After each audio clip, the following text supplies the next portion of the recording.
Que Dios les bendiga y les guarde, queridos. Qué gustazo y alegría saludarlos hoy, lunes 16 de febrero. Feliz inicio de semana. Estamos en nuestra serie Caminar sobre las aguas. Hoy es el día 47 y se titula Luchando de rodillas. Luchando de rodillas. Hoy vamos a ver la que me parece es la última ocasión en que aparece el apóstol Pedro en el libro de los Hechos. Estamos ya acercándonos a la última parte de esta serie de devocionales.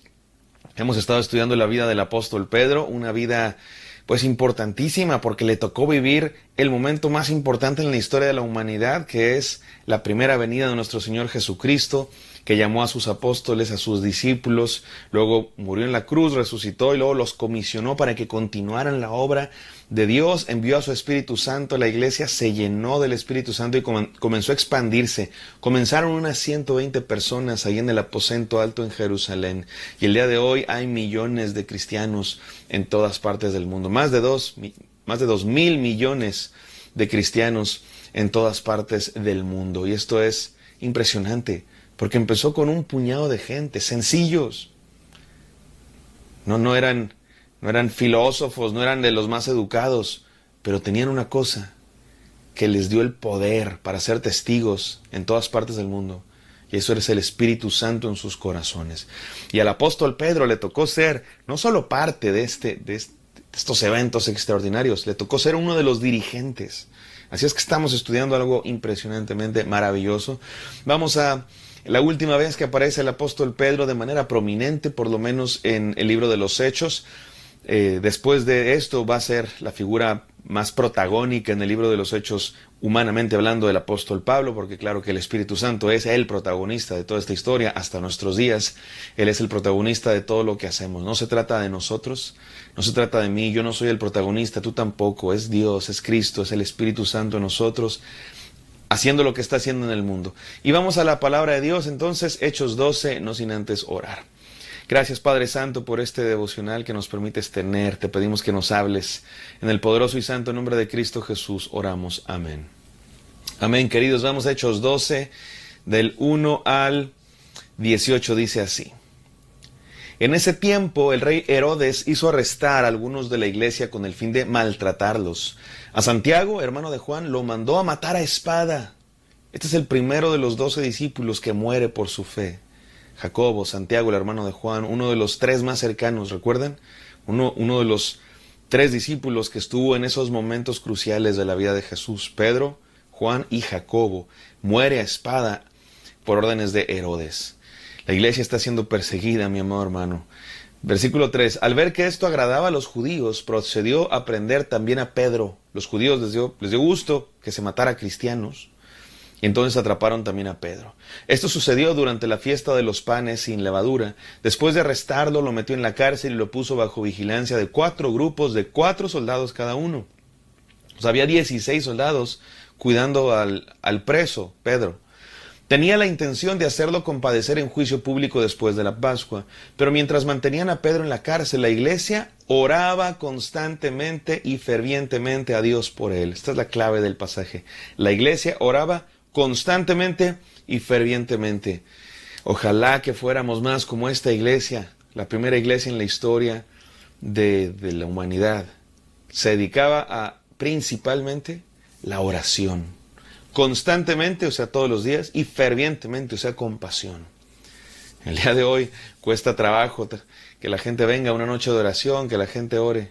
En aquel entonces la iglesia oraba todos los días. Número 6. La misma noche en que Herodes estaba a punto de sacar a Pedro para someterlo a juicio, este dormía entre 2 soldados, sujeto con 2 cadenas. Unos guardias vigilaban la entrada de la cárcel. De repente apareció un ángel del Señor y una luz resplandeció en la celda. Despertó a Pedro con unas palmadas en el costado y le dijo: «Date prisa, levántate». Las cadenas cayeron de las manos de Pedro. Dijo además el ángel: «Vístete y cálzate las sandalias». Así lo hizo y el ángel añadió: «Échate la capa encima y sígueme». Me encanta porque está Pedro durmiendo entre 2 soldados y el ángel llega y le da palmaditas en la espalda, ¿no? Como: «Despiértate, Pedro. Pedro, despiértate, date prisa, vístete». Y le echó una capa encima. Yo no sé por qué me lo imagino un poco como al estilo de la capa invisible de Harry Potter, ¿no? Y que va ahí en la noche, escabulléndose por los 4 grupos de 4 soldados en la cárcel. Versículo 9. Pedro salió tras él, pero no sabía si realmente estaba sucediendo lo que el ángel hacía. Le parecía que se trataba de una visión. El apóstol Pedro no sabía si estaba pasando en realidad, recién despertado, ¿no? O estoy soñando o está pasando en serio. Versículo 10. Pasaron por la primera y la segunda guardia y llegaron al portón de hierro que daba a la ciudad. El portón se abrió por sí solo y salieron. Caminaron unas cuadras y de repente el ángel lo dejó solo. Entonces Pedro volvió en sí y dijo: ahora estoy completamente seguro de que el Señor ha enviado a su ángel para librarme del poder de Herodes y de todo lo que el pueblo judío esperaba. Pedro estaba todavía despertando, no sabía si era visión, pero cuando el ángel se fue y él ya está en la calle, fuera de la cárcel, dijo: Dios me salvó, me libró del poder de Herodes y de lo que los judíos me querían hacer, que era matarlo. Cuando cayó en cuenta de esto, fue a casa de María, la madre de Juan, también llamado Marcos, donde muchas personas estaban reunidas orando. Ahí en la casa de María, madre de Juan Marcos, que es el que escribe el Evangelio de Marcos, que es, por cierto, discípulo de Pedro, se nos dice que ahí estaban reunidas la iglesia cristiana orando. Dice que Pedro llamó a la puerta de la calle y salió a responder una criada llamada Rode. Al reconocer la voz de Pedro se puso tan contenta que volvió corriendo sin abrir. Pedro está a la puerta, exclamó. Estás loca, le dijeron. Ella insistía en que así era, pero los otros decían: debe ser su ángel. Entretanto, Pedro seguía llamando. Cuando abrieron la puerta y lo vieron, quedaron pasmados. Con la mano, Pedro hizo señales de que se callaran. Y les contó cómo el Señor lo había sacado de la cárcel. Cuéntenles esto a Santiago y a los hermanos, dijo. Luego salió y se fue a otro lugar.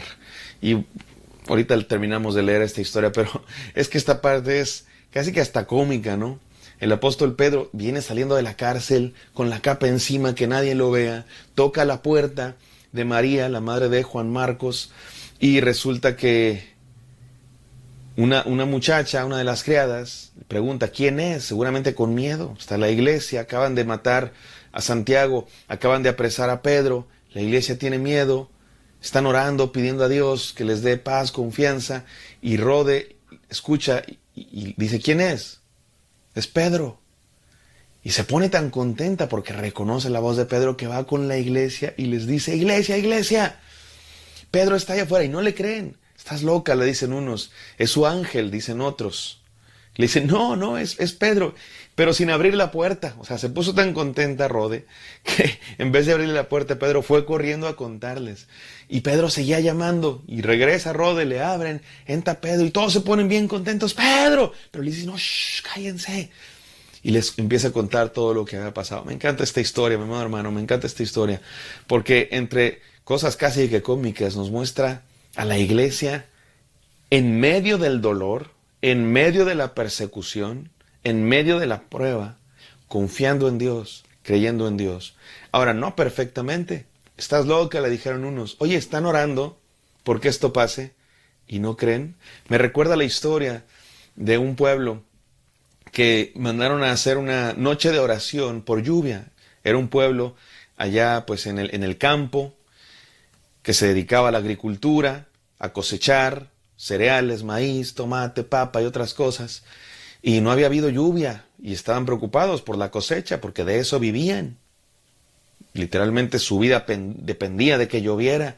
Así es que estaban muy preocupados y dijeron, la iglesia dijo: vamos a hacer una noche de oración, un tiempo de oración para pedir a Dios que caiga lluvia del cielo. No había llovido en meses. Llegó la gente a la noche de oración, recuerda, no había llovido en meses, y de pronto llega un niño de 10 años a la noche de oración con su paraguas. Y algunos se burlan de él: niño, no ha llovido en 4 meses, ¿por qué traes paraguas? Dice el niño: pues ¿qué no vamos a orar por lluvia? Yo vengo preparado. Y era el único. Mi amado hermano, cuando le pedimos a Dios algo constantemente y fervientemente, preparémonos porque Dios responde. No siempre responde como queremos, pero responde. Dios es un Padre que nos da lo que necesitamos. Y aquí está la iglesia orando por la situación. Hoy está en peligro. Pedro está apresado, Jacobo acaba de morir y Dios libera a Pedro. Y ahí está Pedro y no le creen. Así somos a veces, no creemos. Pero finalmente entra Pedro a la iglesia, se alegra. Termino de leer el pasaje. Al amanecer se produjo un gran alboroto entre los soldados respecto al paradero de Pedro. Herodes hizo averiguaciones, pero al no encontrarlo, tomó declaración de los guardias y mandó matarlos. Después viajó de Judea a Cesarea y se quedó allí.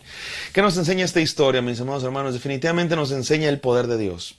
Nos enseña que Dios está al control. Nos enseña que debemos orar. Ahora, ¿por qué debemos orar? Y esto es muy importante. ¿Oramos para cambiar a Dios?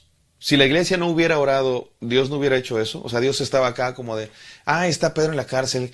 Pero la iglesia no está orando, ni modo, no lo puedo salvar porque la iglesia no oró. No, mi amado hermano, no oramos para mover la mano de Dios. Dios es soberano y todopoderoso. Entonces, ¿para qué oramos? Si Dios es soberano, si Dios ya sabe lo que va a hacer, si Dios ya sabe lo que va a pasar, si Dios va a cumplir sus propósitos, ¿para qué oramos? ¿Será que oramos para moverle la mano a Dios? ¿Dios necesita un empujoncito nuestro? ¿Dios necesita que lo obliguemos? Si no oramos, Dios no hace las cosas. No, déjame te digo 5 cosas por las que oramos. Número 1, son 6. Número 1, la oración no cambia la situación, nos cambia a nosotros. No oramos para cambiar a Dios, oramos para nosotros cambiar. ¿Cómo? Bueno, ahí te va la número 2. La oración es comunión con Dios. Oramos para relacionarnos con Dios. El problema de esta pregunta es que creemos que la oración es solo para pedir cosas, para conseguir cosas. No, mi amado hermano, la oración no es solo para pedir algo de Dios. La oración es para tener una relación con Dios. Número 3, la oración fortalece nuestro carácter. En la oración crecemos. Por eso no oramos para cambiar la situación, sino para que Dios nos cambie a nosotros. En la oración crece nuestro carácter, de muchas maneras. Podemos entender mejor la voluntad de Dios, podemos entender para qué pasan las cosas, podemos recibir la paciencia para soportar las situaciones que ocurren a nuestro alrededor, aunque no sean agradables. Número 4, la oración expresa nuestra dependencia de Dios. Cuando oramos, lo que estamos diciendo es, Señor, no podemos por nosotros mismos, necesitamos tu intervención. Dependemos de ti, no de nuestras propias fuerzas. Número 5, la oración nos hace partícipes de sus planes. Dios igual va a hacer sus planes. No te necesita para hacer sus planes. Pero cuando oramos, nos alineamos con su voluntad y formamos parte de sus planes. Oramos para participar en sus planes. Y número 6, la oración nos hace notar la obra de Dios. La oración no produce la obra de Dios, pero sí nos hace darnos cuenta que Dios hizo una obra. Si no oramos, a lo mejor pasan cosas y ni cuenta nos damos de que Dios hizo un milagro. Pero cuando oramos, nos permite darnos cuenta de las maravillosas cosas que Dios está haciendo. Mi amado hermano, nuestras peores batallas o nuestras mejores batallas, los cristianos no las luchamos con nuestra inteligencia, con nuestras fuerzas, con nuestras armas. Las mejores batallas el cristiano las lucha de rodillas en oración.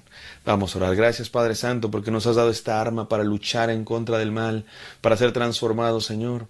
Gracias porque respondes, gracias porque actúas conforme a tu voluntad. Ayúdanos a orar para someternos, para obedecerte, para